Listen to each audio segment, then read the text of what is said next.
Hello, Internet. It's Gino, that Gino Greco here again with another episode of Deep Listens. And today we're talking about Fatal Frame because it's that spooky time of the year. It's Halloween once again, which means we need to play a horror game. This time, thank goodness, it is not Silent Hill 4 The Room.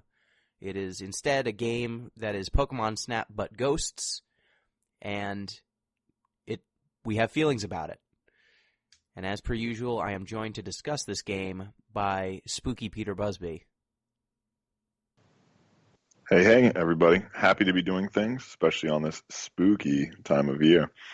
I never really liked Halloween ever since I stopped trick-or-treating, but I do like spooky things. This week's fun fact comes via orcas. Unfortunately, it comes from the time when orcas were kept in aquariums. Well, not aquariums. The spookiest time. Right? The spookiest time in the lives of orcas. But this is an article from the August 2014 issue of the Journal of the Acoustical Society of America. So I know you've all been reading it closely, but just in case. Apparently, orcas, when they were kept with bottlenose dolphins, eventually would learn their language. So orcas, once they were confined, really, with dolphins long enough, learned to speak dolphin. That's awesome. Yeah. That's cool. One very, very, very minor benefit, I guess, of confining orcas. Did they work out their differences? I don't know if it ended the generations-long war between the two, but we can only hope. You know, if that was what all of those divers paying the ultimate price gave us, was the end of the orca bottlenose dolphin wars, maybe it would have been worth it instead of all the cruelty. Maybe. If only we could have peace. If only. We are also joined, as always, by M. Palladino, the spookiest M. Palladino. Hello. Hello, everyone. Thanks for having me finish my Final Fantasy boss just in time for my announcement. That is all. Excellent. Is your Final Fantasy... Did you get a good drop? No, I did not. Damn it. I was just grinding levels. Okay. But I'm getting there. My white mage is 73 now. That's an old white mage. Yeah. Eventually it'll be 80, and then it can retire. And then it can go to a nice barn upstate where it can run around with other white mages. Mm-hmm. That's the fate of all white mages. Eventually they just end up on a farm somewhere. So my parents say anyway. And we are also joined by a special guest this episode. We are joined by Too Mellow. Hello. Hi. How's it going? Good. Perhaps people would know you from such engagements as all of the Waypoint bumps, or like 90% of the Waypoint podcast bumps, Waypoint radio bumps, later Alligator, game that just came out. Yeah, I am interested in too many things, and what that results in is me possibly being... Somehow I make the music for like 3 games a week. I don't know how that happens. No, it's probably more like 3 games a year. But yeah, fun, spooky fact. I haven't been sick in like 3 years. And on this day, when I had to do a stream and record a podcast, I got sick. What a terrible day. What a terrible night to have a curse. I know. So perfect. That's got to be, 3 years without getting sick is pretty nice. I get sick roughly every fall, and then I will usually get the flu vaccine, and it's about a 50-50 shot. I usually end up with the flu anyway. But I would kill for one night of minor illness. But this is what this northeastern life gets me. It's just constant sickness. I get sick once a year. I generally sleep with the windows open, which seems to be a poor decision when it starts at like 60 and then drops down to 30 in the middle of the night. So that seems to be exasperating my general health. See, my problem is I talk to other humans. Oh, yeah, cut that shit out. What are you doing? Don't do that. Being around them is a mistake. With their sicknesses, I shake hands with people for businesses and for businessing, and that's just a bad idea. Don't do it. Don't hang out with other people. Just listen to this podcast. Yeah, I get to be pretty much quarantined a lot because I work from home. So that's probably a big part of why I don't get sick a lot. That's the dream. One day. But until that time, we'll just continue putting out this podcast. Before we get to Fatal Frame, we've got a couple of things to do. One, you can hit us up on Patreon, patreon.com/deeplistens. You can join our Discord by just supporting the show. If you do so, we have new people in the Discord this Mm-hmm. week. And if you do so, you'll get access to all of our chats. We've got a gotcha channel that it's a nightmare where everyone's marrying everyone, but it's okay. I've got all of the Final Fantasy characters that matter at this point, and that's ideal. Until I Thanos snap everyone. Don't do that. Someday I will have to. You There will won't. be no more Final Fantasy characters. I'll have them all, and I'll be happy. There will need to be a purge. No. What if we're just happy? No peace. Well, we also have game night coming up. We were going to do Splatoon 2 this weekend, but due to logistical problems, we're probably going to be playing it next weekend. But I've gotten my character much fresher than she was last week. So that'll be coming up. Em, anything else going on in the Discord report?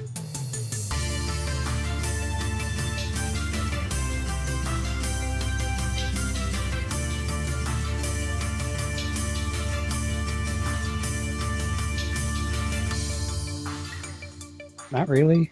I have been trying to keep track of stuff going on in the Discord this week, and pretty light. ZP, as usual, has been the highlight of the channel. He was talking about the worst ways that he hurt himself while cooking. That was that always list is entertaining. It's a long list. It's a very long list. I don't know how he manages to go through life the way he does, but we do not, as of now, know what the most embarrassing way he hurt himself was. Gino knows. I know, and I can't tell. I won't tell. Weak. I'm sorry. There's some secrets that if you know them, it's worse than if you don't. And I am Someday. actually keeping these dark facts that I know away from you. Listeners, you're welcome. We need to maintain what little respect we have for ZP. No, that's not it. It's to save you from the knowledge. I'm trying to protect you from what I know. I have the brain sickness that is these facts, and you shouldn't. No one else should bear this burden.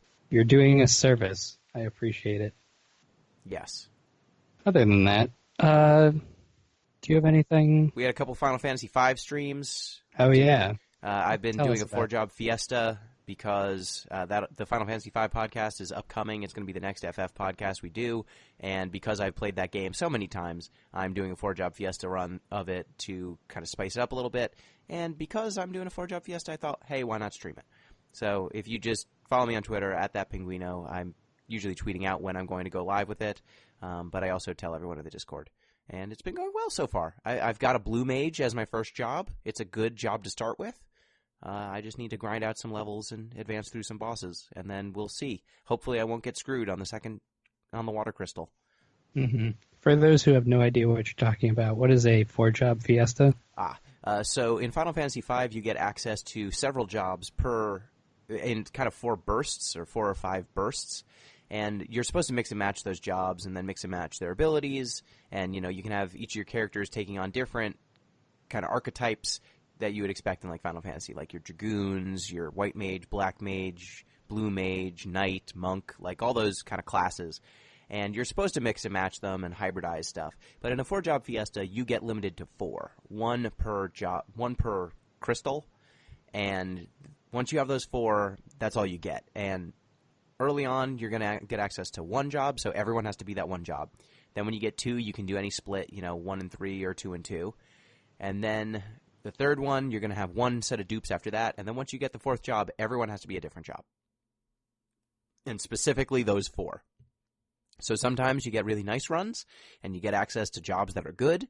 And sometimes you get access to Mime. What does Mime do? You just copy what other people did. So the point of that is because Mimes can, like, equip better equipment than some other jobs.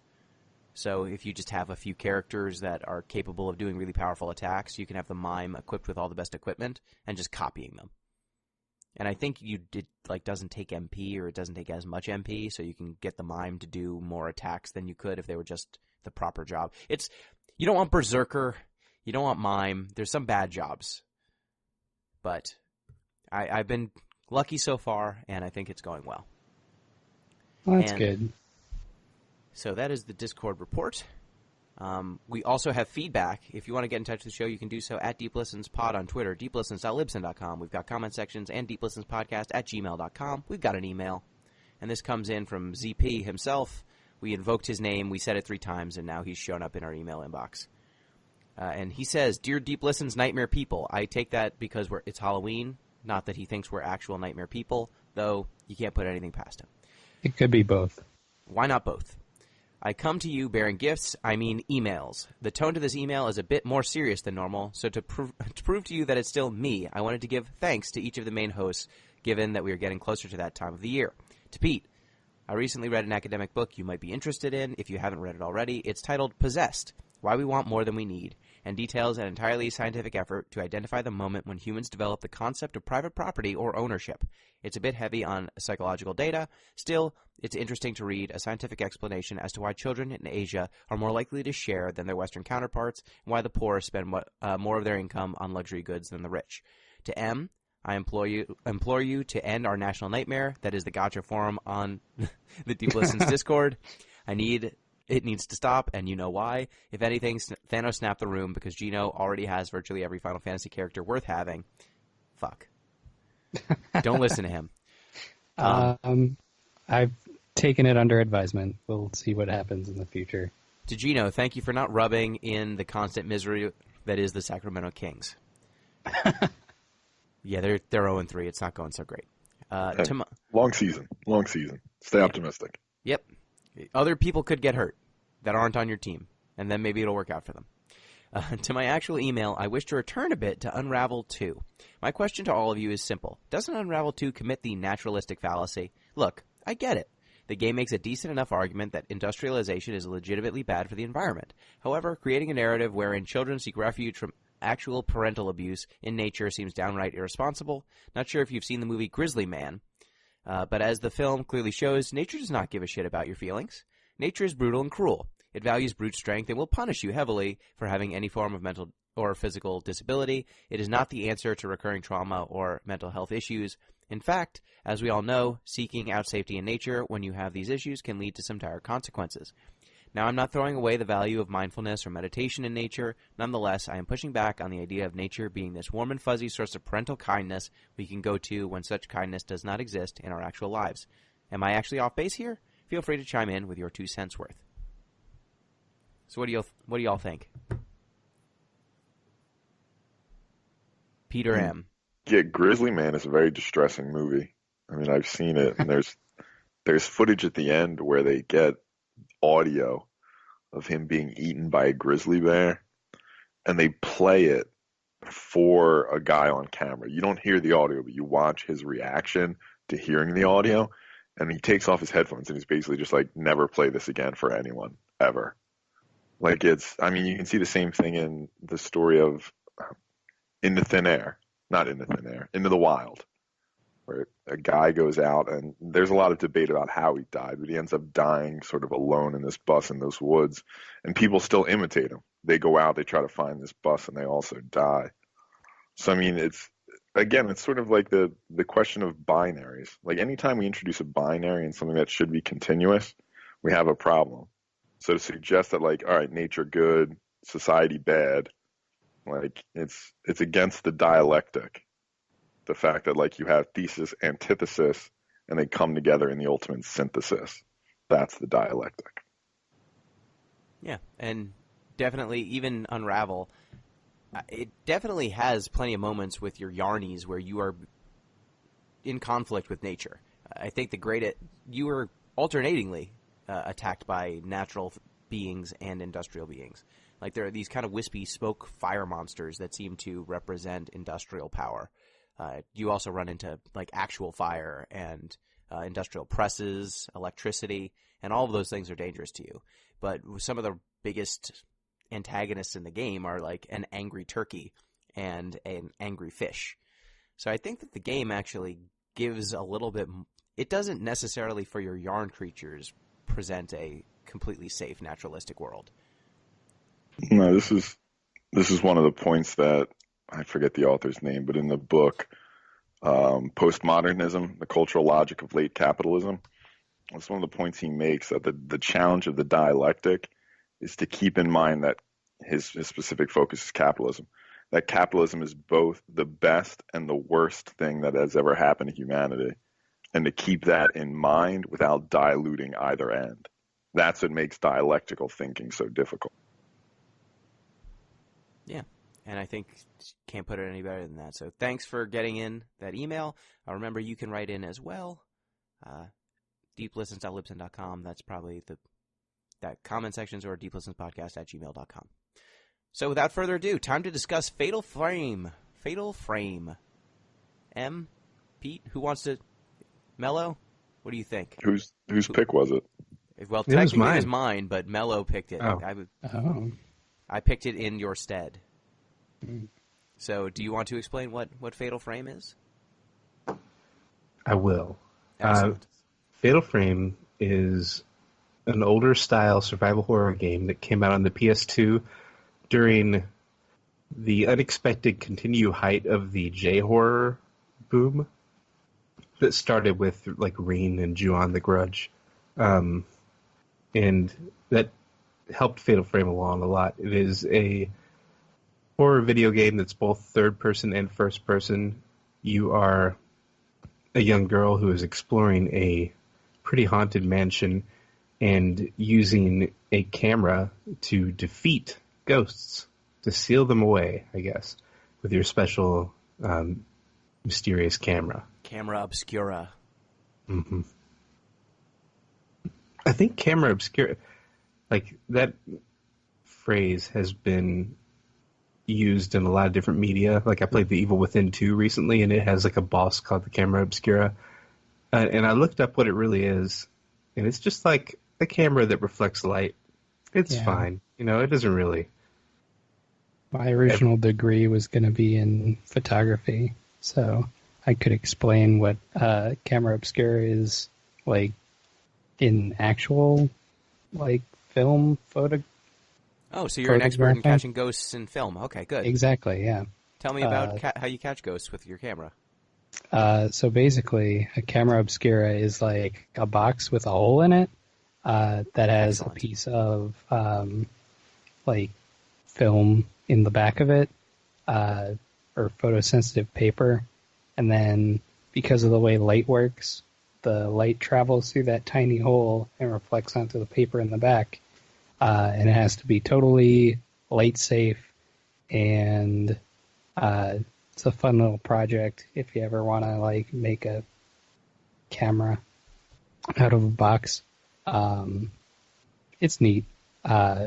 It has nothing to do with catching ghosts, unfortunately. If you wanted to Ooh. catch ghosts, the ghost would probably kill you before anything happened with the box. Sorry to tell you. Sorry to burst your bubble here, but Yeah. Don't try it. don't try this at home. Mm-hmm. It's my sage advice for any aspiring ghost hunters out there. The camera Don't. obscura in the game is a much nicer camera. It's an actual camera. It's like an old bellows looking thing. It's neat. I would want one. Yeah, and there's apparently just a bunch lying around in this old mansion, in Himuro Mansion. Himuro Mansion. And you find them, they're your save point. So the storyline starts with Mafuyu. What is his last name? Hinasaki. Going to this place, Himuro Mansion, looking for an author who he studied under. He apparently went to this mansion to research a book and went missing. And so Mafuyu has traveled looking for Junsei Takamine, the author, and then he goes missing. And so you play as Miku Hinasaki looking for her brother in Himuro Mansion after he's gone missing for, I guess, weeks or months. And the house is haunted. It's very clearly haunted immediately. As soon as you enter, you cannot leave. But you find this awesome camera, and it lets you fight the ghosts. That's pretty much the setup. A lot of the story that happens during the game is pretty standard horror movie fare, but it kind of blends active combat with Pokemon Snap style, kind of snapping pictures of ghosts as they are just wandering into frame, or if they're hidden in backgrounds. So it blends a few different types of photography all into the same package. I found the sections where you're taking pictures of ghosts that are moving or ghosts that are hidden to be much more satisfying than the ghost combat. Because the ghost combat's a bit unique, let's say. You snap into a first-person mode where you've got a viewfinder kind of in the center of the screen, and the longer you have that centered on a ghost, the more your camera will charge. And once it reaches maximum charge, if you take a picture, it will deal the maximum amount of damage. And if you wait for the proper timing on the ghost, like when they're lunging at you or something, you can stagger them as well if you snap a picture at the right time. And that'll also deal bonus damage. So you're generally managing kind of where the ghosts are with charging up your camera. And there's also like a lag. After you damage a ghost, you can't damage them again for a few seconds. So you can't just, rapid fire take pictures. So you're kind of managing where Miku is standing, and then you're trying to keep the ghost in frame. And you can move when you're in first-person mode, but you move really slowly. And I found it really disorienting to try and move my character and move the viewfinder at the same time. So I found it was much easier to snap back into third-person mode, run away, then recenter the ghost, then run away. But the ghosts tend to close in on you, and once they get close to you, they'll attack you, and you've got a health meter, as is standard in this style of game. But some of the ghosts, their patterns are just tough to deal with. And you run out of resources, and it can be a little disorienting in combat, because it gets surprisingly fast paced. Whereas the ghosts that are not attacking you, it's cool to take a picture of something that's kind of walking away or wandering in front of you, or trying to find the hidden ghosts in this haunted house. What did y'all think about the combat versus the more Pokemon Snap-esque ghost capturing? And this seems to be where the horror element becomes the most, I don't know, counterproductive, I guess. Because I agree with you, the ones where you're sort of capturing hidden images, or you turn around and you're like, oh man, there's the ghost, but he's not attacking you, seem to be A, the most interesting, and B, the most sort of reflective of real life ghost hunting, if that's something we even care about, I guess. But it's decidedly less frightening. There's nothing really that scary about taking a picture of a ghost ambling away from you, Yeah. It definitely does not puncture your veil of safety. It feels good to get those points and to take those pictures, but it's not really, you don't feel like you're surviving the horror. And what do you think? How did you find the combat? It's if it was smoother movement, I think it would be a lot more effective. And as far as the ghosts are concerned, it wasn't scary. It was just I guess this weird headless thing is coming at me, and I better wait for these. It's Japanese symbols to fly across the screen, and that's basically charging. And it basically turned it from horror to pretty simple. I'm just gonna wait until the thing lights up, and that's when I'm gonna snap my picture. Felt like it trivialized the horror aspect a little bit. Yeah, I definitely agree, and using some of the super moves and special moves as well. It made the gameplay a little bit more textured, but it also made what is supposed to be a horrifying moment feel really gamey. Yeah, if you were only doing this I don't know, a handful of times, it would be one thing, but you do it I don't know if I would say hundreds of times, but it's a lot. And after the first couple of times, it really just gets to be mechanical rather than terror. Yeah. Mello, did you find the same? Did you have the same issues with the combat? I like the idea of it, and from what I've heard, they perfect it more later. I really like the way that it kind of forces you to wait for the lunge, which is presumably the scariest part of facing off with any of these ghosts, in order to get points. So you kind of have that perfect parry moment, and once you get that, the ghost is pushed back for a little while, and it can be pretty satisfying. But everything about it is awkward, and it doesn't change up enough. I like finding the hidden ghost and capturing the moving ghosts that are not harmful, because that eventually adds up your points that you can spend to upgrade stuff. So in that way, I do think it plays into the survival horror element, because if you spend more time doing that, you'll be safer overall. And one thing that disappointed me going back to this first one is, from what I've seen of the second one, the ghosts that are hidden, that are just somewhere in the frame and you have to point at the right spot to find them, will actually be in the environment, crouching or hanging from a beam or something. Whereas in this first game, I guess they may not have had the budget, so they just kind of have a floating head appear, and it's not very scary at all. Whereas seeing something just lurking in the environment staring at you would be much more effective. Yeah, I think that's one of my biggest problems with the hidden ghosts, because I love the concept, right? You need to – the way that it actually works in-game is you'll get rumble on your controller, or you'll hear a static, like a Silent Hill radio static when you're near one of these ghosts. And you kind of look around with your camera, and eventually your viewfinder will kind of glow a bright blue when you've got the ghost in frame. You snap a picture, and the picture is normal, and then they kind of superimpose a JPEG over the picture. And it's like the laughing ghost.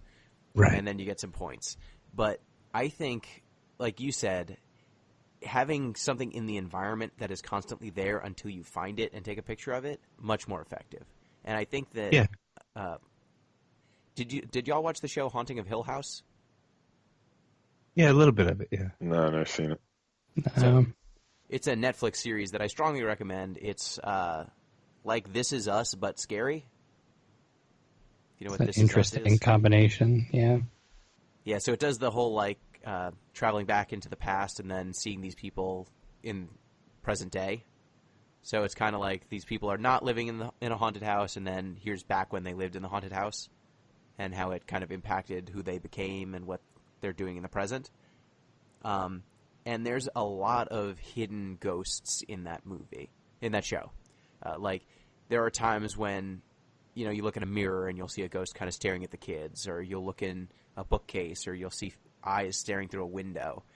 And it made going back through and watching that show again, when I rewatched it, a lot more interesting, because you see all of these characters that at key moments, at heightened moments of haunting, you might see them unobscured, but knowing that they were there the whole time kind of adds to the overall ambiance and horror associated with the house, the haunted house.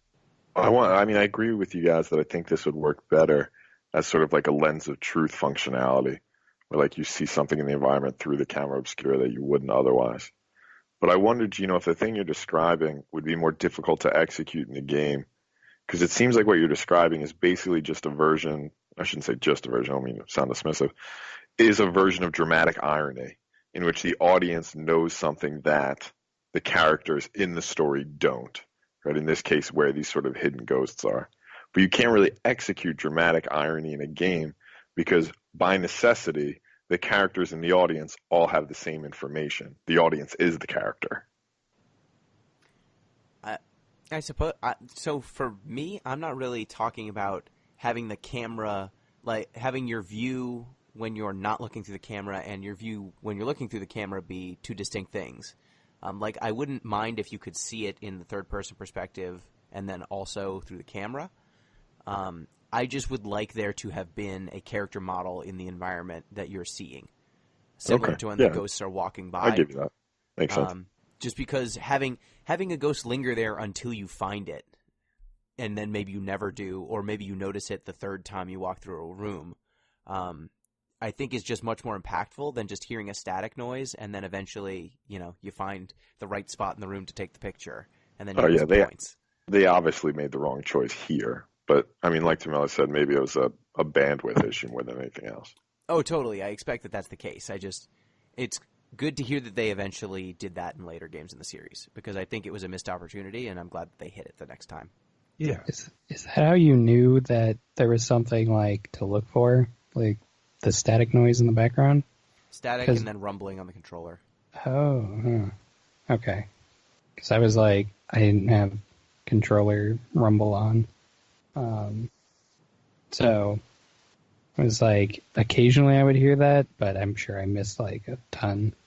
Yeah, the static, rumble, and then they would also occasionally have like ambient creepy noises, like a baby crying or something, usually crying or moaning, and those would also usually mean there's a hidden ghost nearby. Thought it was just to be spooky.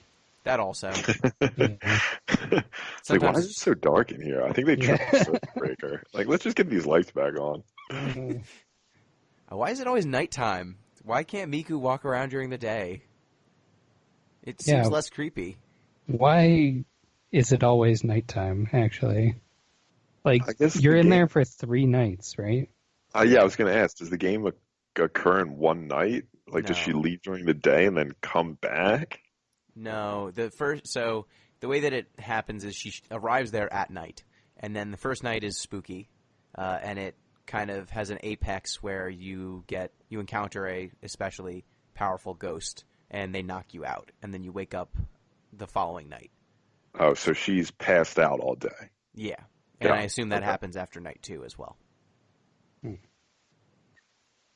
And it's fair to say I got through night 1, I got through some of night 2, but some of the ghosts start teleporting more frequently and are more aggressive and deal more damage.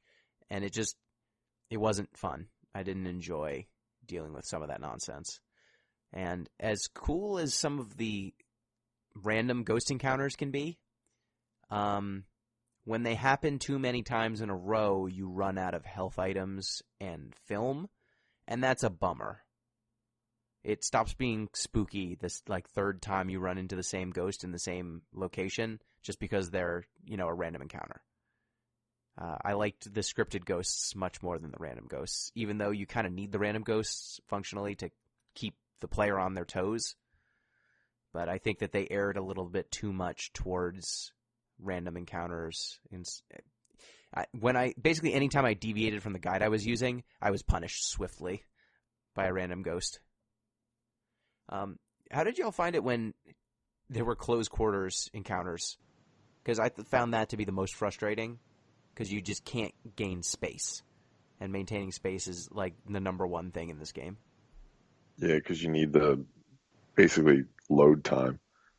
I'd agree with you. What frustrated me even more is there's a certain section where they're, I assume, baby ghosts, because they're very close to the ground. Mm-hmm. They seem the most annoying to me, trying to line up the shot, because it's both close quarters, they're smaller, and they're right along the ground. So getting everything lined up perfectly seemed to me like a pain in the ass. And they make a very annoying noise, too, which, again, like M, I assumed was supposed to be spooky. Yeah. There's a lot of sequences where ghosts were just coming at me, and at a certain point, if they get too close, they are no longer in the frame, because you need, their head, or their center mass is usually what you're taking a picture of to damage them. So if they get too close, you're, pointing the camera in them, and the damage just doesn't happen. So there were some ghosts that just had they would just bulldog you. They'd just go straight at you. They wouldn't care if they were getting pictures snapped of them. They just would keep advancing slowly. And if you ran out of space to back up, you could just get stun locked basically to death, because they would attack you. You wouldn't have time to back up. You couldn't back up. They would attack you again, and you taking a picture of them doesn't knock them back too far. And there were a few times I just died because a ghost got too close to me, or they spawned when I was just like walking into a room and they were right in front of me and I just couldn't escape. So a lot of circumstances like that. But overall, I think that the game has merits, and obviously the next games in the series seem to have taken better advantage of them, but the execution leaves something to be desired. What did y'all think about the overall story of this haunted house of Himuro Mansion? Did anybody get it on the first like go around? Like, in order to figure out how all these rituals fit together, I had to hit the wiki page and find like, oh, okay, that's the relationship between eye gouge mask and regular mask. There's essentially no spoken dialogue about this stuff. You can read, but it kind of seems like any of these scholars that were researching this building got distracted by the fact that they were all going to die before they actually got any good information down. So all the logs kind of stopped just short of describing any of these rituals. And it's cool that they choose to deliver stuff through just like showing you the ritual itself or showing you the results in forms of the ghosts that died. But it doesn't really practically work for communicating the story. Mm-hmm. Like, the way that you get most of the information is like through snippets, and there's a lot of snippets. If you want to sit there and read everything, you could do that. Or listen to all of the... Yeah, there's like audio logs, and there's a lot of ways that they slipped information in, but it's in such a, like... It's not worked into the actual narrative at all. So if you just run through the game, like I assume we usually do, doesn't really lend itself to like being scared of these ghosts that are terrorizing you, because you don't know, like, these are children that died because they got caught by a demon, which is one of them. All right. Let me see. I read most of it. Let me see if I got the bare bones at least. And let me see, because I played through reading the logs, and let me see if I understand it. So can I take a shot at it, and you know the correct answer? So if there's this ritual called the rope ritual, and they need to take a shrine maiden and keep her locked up for 3,669 days, and then they bind her by her arms and neck and basically quarter, or what would be 5 pieces or 6 pieces. They tear her apart. Yeah. And in doing this, it seals some sort of holy mirror or powers a mirror that keeps demons locked up, but it went bad. They did it bad. Do you know why it went bad? Not from playing the game, but I looked it up before the podcast. So Okay. I'll stop there because and most of this is like from reading newspaper clippings, and then this game suffers a little bit from the BioShock disease of people, saying things into audio logs like seconds before they get murdered, or writing down copious notes as they're being like bitten by a ghost. Taking any form of notes in games like these is a surefire way to die. Totally. So you got about half of it, Gino. There's another, so the way they pick the shrine maiden, that's basically the one thing you're missing. So there's 2 layers to the ritual, right? They play what's basically a game of hide and seek. The first person who's found becomes, I forget the term, the blind woman. And they gouge her eyes out. And then she becomes the seeker next year. So there's a blind woman who's basically in charge of this game of hide and seek. The last person found, she becomes the shrine maiden. They kill her and use the ropes to bind the gates of hell, as I understand it. And the mirror just sort of acts as like a power conduit to help close the door. Yeah, Okay. That's about right. I think. Was it? There's also that guy with the Oni mask. I forget what his deal is. He's There's like a lot of layers. the head of the clan. He's the one who like turns the rope bolts with like the 4 other clan heads. Yeah. I see. So the blind lady who chases you on night 2 is the lady who had her eyes gouged out. Yes, she's the one who's doing the seeking and hide and seek. The first girl found the last time. Okay. And then one of the Shrine Maiden is the main protagonist slash antagonist. Yes. Like, she did not seal the gates of hell, and she seems to have like led some of the people who were studying this mansion around, but she's been corrupted because the gates of hell are open and demons and shit are out. Correct? Yeah, mostly. Basically. And then well, Em, you can summarize why she failed. You were up on it.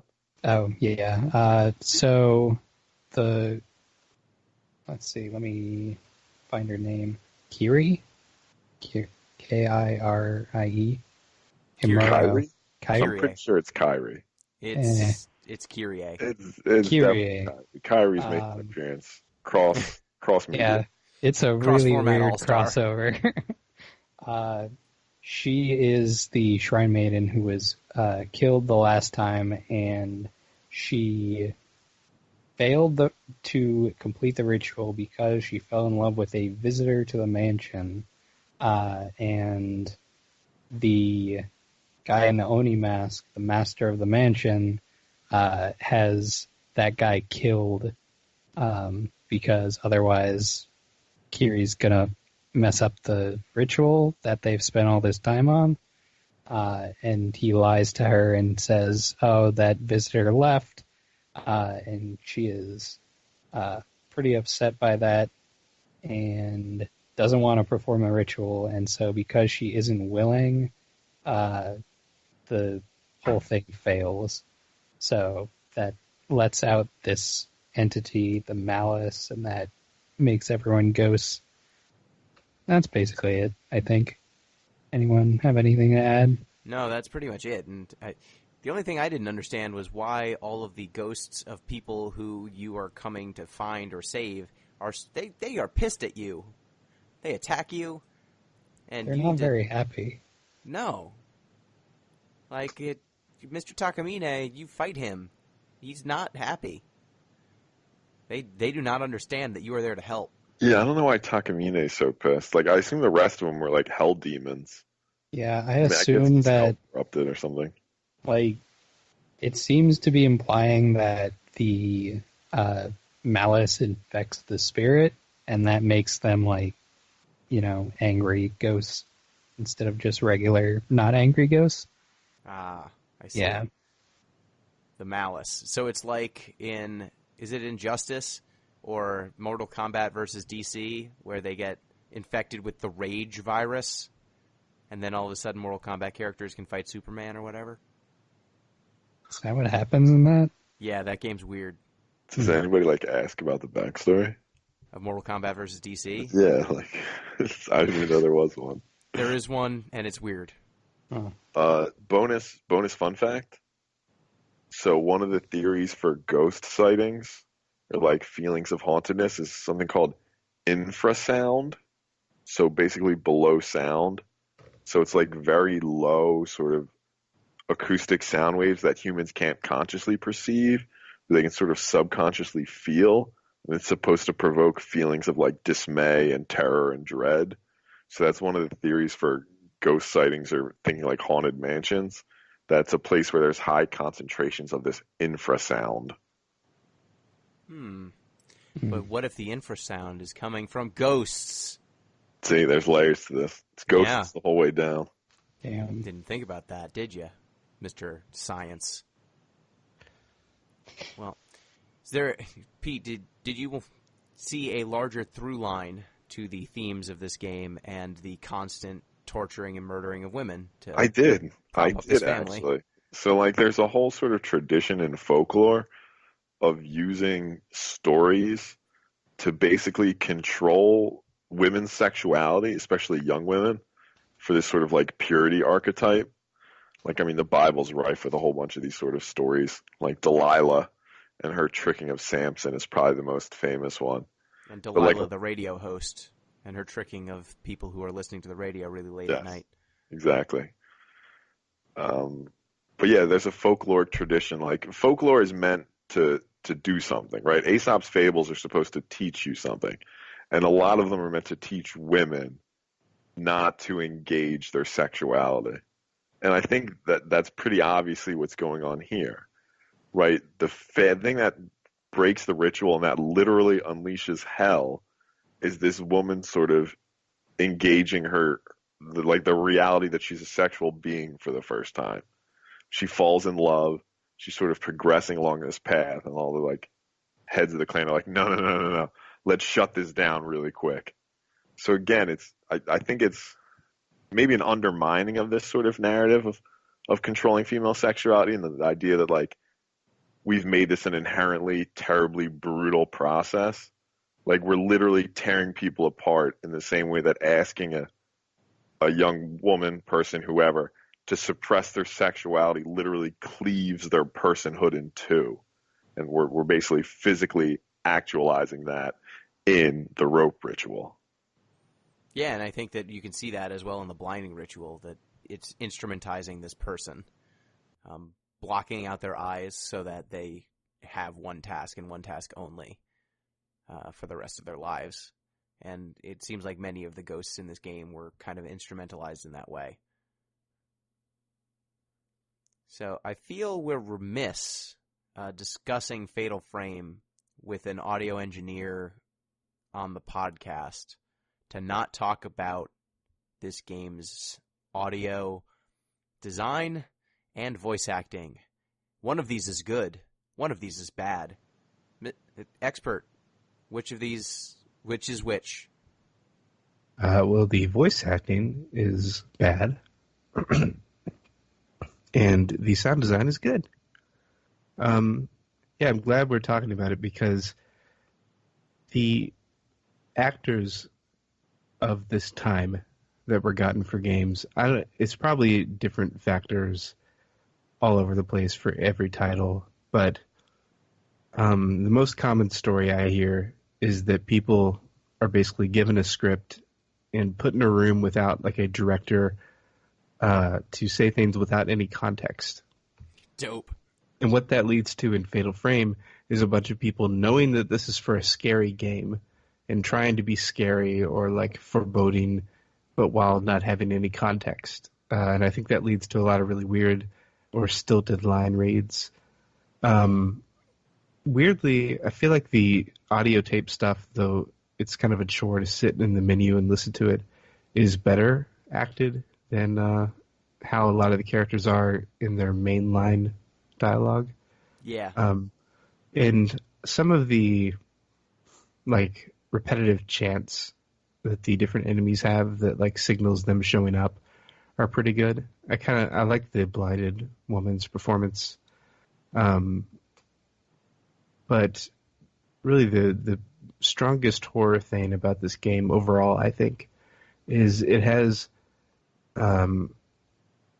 these moans or very like centralized, spatialized atmospheric sounds that when you enter a room, you hear like some horrible groaning from a closet or something. And it definitely, even in this very old, very like not visually spectacular game, it gives you that sense of like, that is the last thing I want to do in this room, but it's the thing I'm going to have to do.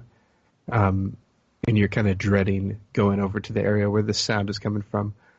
I thought a lot of that stuff was really good, and I played with headphones.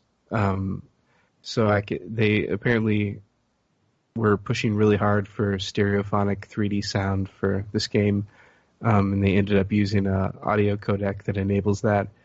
And you can really tell it actually sounds way better than it looks or feels to play. Yeah, I felt that the whole time when I was playing. The directionalized sound really does this game a service, and hearing the thing, in a lot of ways, hearing the things that are in this mansion is much better than seeing or encountering them. Yeah. It's much more unsettling to be in a room where you don't know what the threat is than when you see one of these ghosts walking around, because ultimately your camera only works on objects you can see. So not being able to see it is the only way this game conveys powerlessness. Because anything you can see, you can damage. So it's much worse to be in a room where there's a low rumble and you can't open a door. And is there a ghost in there? Is there something wrong? Is the house just super haunted? You don't really know, and you don't have any agency in getting rid of that sound. But you know something terrible has happened. And I think that works a ton. I remember one of the early rooms where you find the very first tape recording. Yeah. One of Mr. Takamine's assistants, I guess, was killed in one of the closets. And as soon as you enter the room with the closet, there's just this terrible low sound coming from that room. And I, for a long time, couldn't figure out exactly where it was coming from because I couldn't see the seam in the sliding door to open it. But I was like, something bad has happened in this corner of the room, and I keep getting closer, and it keeps getting worse, and I don't really want to be in here anymore. And there are some rooms where, like, if you're in the room too long, ghosts will come for you. So I was like, I really don't want to. I kept, like, leaving, like, tapping my foot out, like it was 3 seconds in the paint penalty or something. Yeah, it's that particular one was like a time that I was rushing through the room so I wouldn't have to hear the sound on future visits. It's a very unpleasant sound. Yeah, and it's a shame that the voice acting, I don't know, maybe, like you said, there probably wasn't strong direction, if any, but the sections where they were able to read a few paragraphs and thus suss out kind of what they were trying to say, the voice acting was fine. But whenever someone seemed to be, like, reading 2 or 3 sentences for their cutscene, I just couldn't believe that they kept those line reads. Like, I keep saying, Himuro Mansion. Because if you boot the game, like, the very first cutscene has Mafuyu showing up to this mansion, and he just says it like that to himself, to no one. And it's just hilarious. Like, it becomes campy. Miku does the same thing a lot of times, too. Like, I can't believe there are ghosts. Yeah. And a lot of survival horror games typically show you a bunch of polish and CG cutscenes and, like, cool stuff up front, and then dump you into, like, the not as good game, but this is the other way around. yeah, this game undersells immediately, and then once you start playing it definitely starts creeping you out. But you need to really sit with it for a bit. While we're discussing sounds, I'd like to ask you guys if you notice something, at the risk of maybe revealing a little too much about myself. So if you watched the rope ritual scene, like the final one where the thing actually goes down, did anyone else feel like the screaming verged into moaning at a certain point? Like, for some reason, it always seems like female screams are sexual moaning adjacent in games, which, like, wouldn't shock me for a whole bunch of reasons. But, like, I really noticed it in the rope ritual scene. Yeah, there's a disturbing tradition with female screams in horror media. In games, that's when a lot of them are happening, I guess. But specifically in horror, male directors like to find women that sounds sexy when they're scared, which is a horrible thing to think about. Yeah. But that's why you get like the concept of scream queens, people who just sound really good when they're scared or frustrated. So I think that's definitely an element of it here. And they may have also just used like samples for that. It's unpleasant. We found this sample. It's unclear if she's having a really good time or a really bad time, but it was free. So that's going to be the one we use. Yeah. It's going to be the one we use. Clip it at the best spots, please. Mm-hmm. Well, yeah, I think with that, I don't have anything else to discuss in Fatal Frame. Does anyone else have anything they want to touch on specifically before we bid this game adieu? I have one funny anecdote. Please do. To the point of Make good sound design. I brought up a video like back 2 weeks ago when we were first talking about doing this game, and I forgot it was open for a while. And when I go to sleep at night, I put on like Spotify or something to like lull me to sleep, and I hit the play button on my Mac keyboard, and it started playing the video, and I was sitting there listening to this calming music, and then all of a sudden I hear like ghost chains and shit, and I was like, what the fuck did I turn on? And I couldn't figure out what was going on, and it just got scarier and scarier, and then I heard what's her name, the main character, say something. This place is spooky? And I was like, God damn it. And Miku. it's the video playing. And that's my... Nice. So I guess it was pretty effective as far as the sound design goes, because it scared the shit out of me. Excellent. I have one more sort of small point to make. Yeah. I think you could do a reading here if you accept sort of my point about suppressing female sexuality.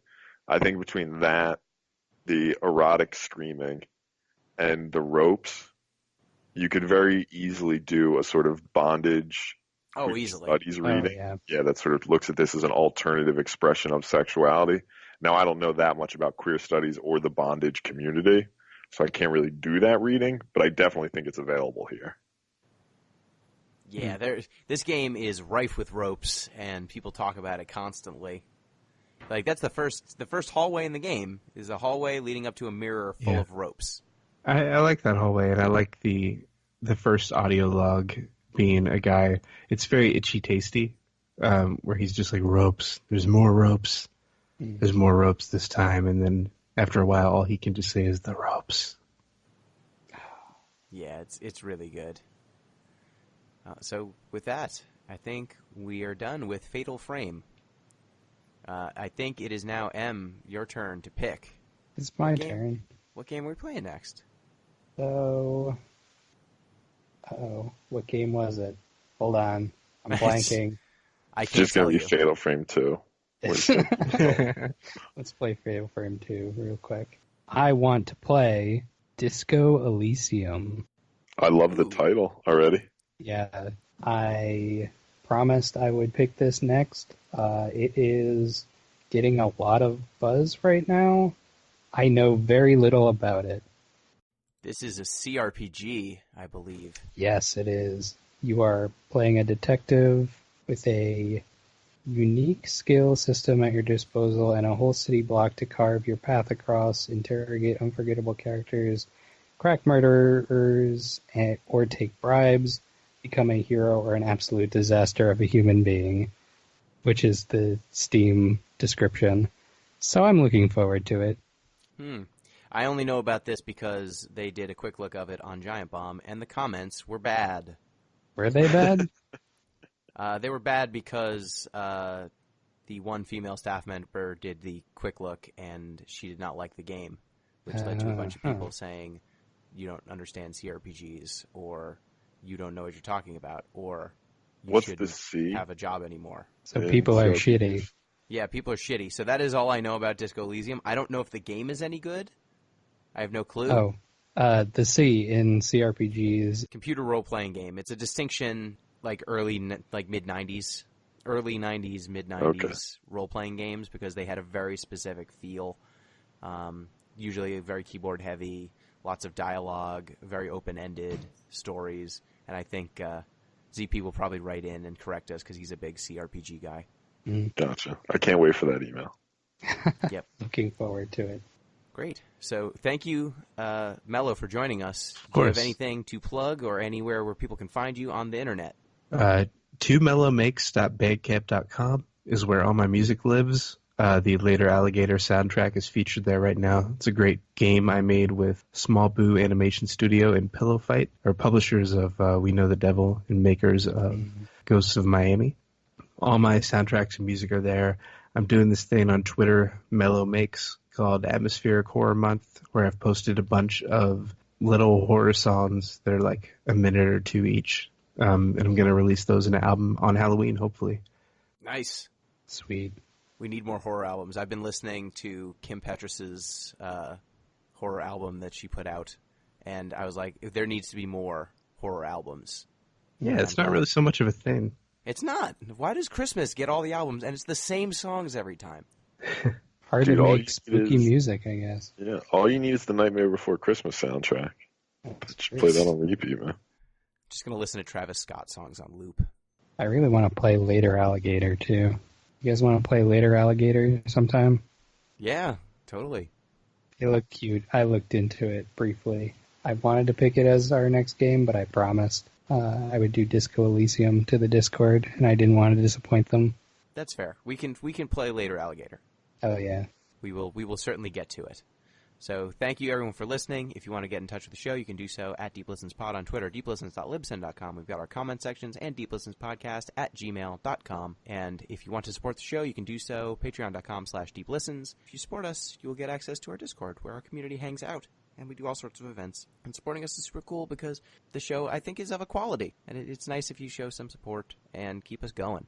So thank you everyone for listening. Thank you, Pete. Yeah, it was a more interesting game to think about than I thought at the beginning. I'd also like to thank ZP for the book recommendation. Didn't get to when we first read it. Thank you, ZP. I might have some criticisms, but I do think it sounds like a book worth reading. Thank you, M. Thank you. I am curious what ZP's book recommendation was. Possessed was the title? Possessed. Now, let me read it. I forget the Read the subtitle. title again. It was... And I'll just fill the time. He said something about a scientific explanation. My Mhm. worry is that scientific means biological in this case, or like evolutionary biology, which I think would create a whole host of problems. But maybe it's not, and I'm excited to see. It is Possessed, Why We Want More Than We Need, is the name of the book. Possessed, Why We Want More Than We Need. He was talking about that in the Discord, actually. Dope. And thank you to Mello. Of course. It was great. Excellent. And thank you, listeners. Till next time, peace!